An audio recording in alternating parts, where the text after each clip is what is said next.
What's up, everybody? Come back with another food review. You saw me try out that one cookie from what do you call it? Costco. Yeah, the double chocolate chunk cookie. Today I'm gonna be trying the foot-long cookie from Subway. Alright, this thing looks massive, like really massive cookie. Let's see how it tastes. We have a little bit, got a piece of this. All right. Without further ado, Bismillah.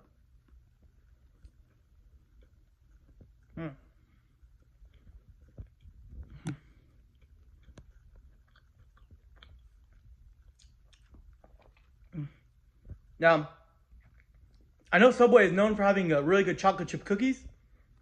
Let's just say, this did not fail to amaze me. It's a really good cookie.